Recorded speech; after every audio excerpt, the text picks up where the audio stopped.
अस्सलामुअलैकुम dear students.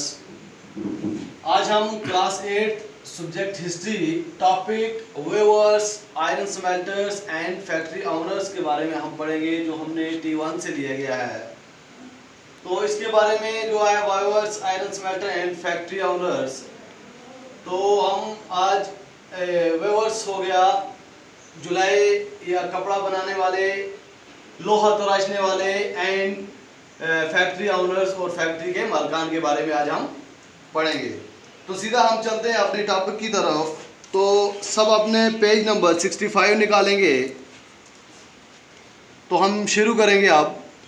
This chapter tells the story of crafts and industries of India during British rule by focusing on two industries, namely textiles and iron and steel.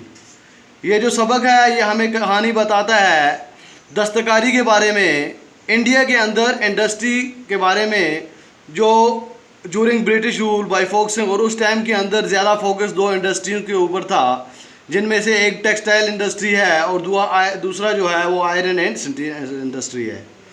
Both this industries were crucial for the industry revolution in the modern world. ये दोनों जो industries हैं ये बहुत अहम थी नए दुनिया के लिए, आने वाले नई दुनिया के लिए।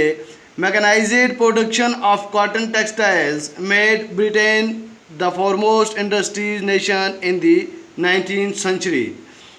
ये जो मशीनी जो पैदावार जो है कॉटन की, उसने ब्रिटेन को क्या कर दिया, एक एम जो कौम है, एक एम कौम बना दिया, एम नेशन बना दिया। कब? 19th सेंचुरी के अंदर।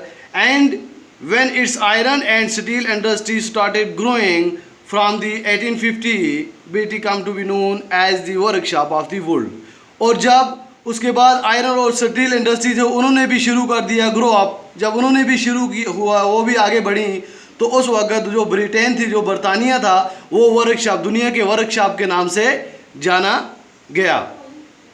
उसके बाद the industrialization of Britain had a close connection with the conquest and colonization of India। जो ब्रिटेन जो है, जो बरतानिया जो था, उसका एक गहरा ताल्लुक था किसके साथ? इंडिया के फतह के साथ उसका एक बहुत ज़्यादा गहरा ताल्लुक था। You have seen chapter 2 how the English East Indian company's interest in trade led to occupation of territory.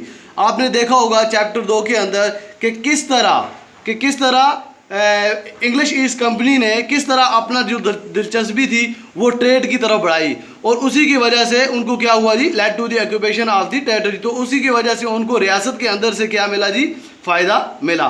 And how the pattern of trade, और किस तरह जो पैटर्न था, जो तजारत का जो पैटर्न था, वो किस तरह चेंज हुआ out the decades, Ashara by Ashara, मतलब महीना या 10 दिन के बाद, या इस तरह अशरा बाई अशरा उनका जो पैटर्न था जो तजारत का, वो चेंज होता गया। In the late 18th century the company was buying goods in India and exporting them to England and Europe. तो क्या हुआ जी, 18th सेंचुरी के एंडिंग के अंदर तो यूरोप ने क्या किया, यहाँ से जो माल अच्छा जो माल थे वो इंडिया से ख़रीदते थे और उसको एक्सपोर्ट करते थे, उस माल को कहाँ पे, इंग्लैंड और यूरोप के अंदर। फिर वहाँ से क्या होता था, उनको making profit through this sale, इस सेल की वजह से उनको बहुत ज़्यादा नफ़ा मिलता था। With the growth of industrial production, जिस तरह ये संतों की मतलब पैदावार जो है, इंडस्ट्री की जो पैदावार है वो बढ़ती गई, British industrialist began to see India as a vast market for their industrial product. तो जो ब्रिटेन को, जो बरतानिया के जो इंडस्ट्रियलिस्ट थे, उन्होंने क्या देखा कि इंडिया के अंदर जो इंडिया का जो मार्केट है वो बहुत वसी है। किसके लिए? पैदावार के लिए, मतलब इंडस्ट्रियल पैदावार के लिए बहुत वसी है।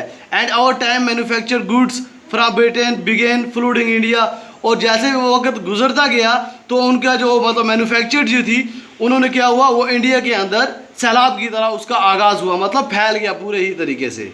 How did this affect India crafts and industries. अब ये पूछता है, ये सवाल है कि उसका जो असर है वो हिंदुस्तान की क्राफ्ट्स, दस्तकारी और संतों पर कैसे पड़ा, उसका ये है। This is the question we will explore in this chapter. ये जो हमारा जो ऊपर सवाल उन्होंने पूछा, इस सवाल का जो एक्सप्लोर जो है हम इसको बरामद करेंगे इसी चैप्टर के अंदर, जब हम इसको आगे पढ़ेंगे।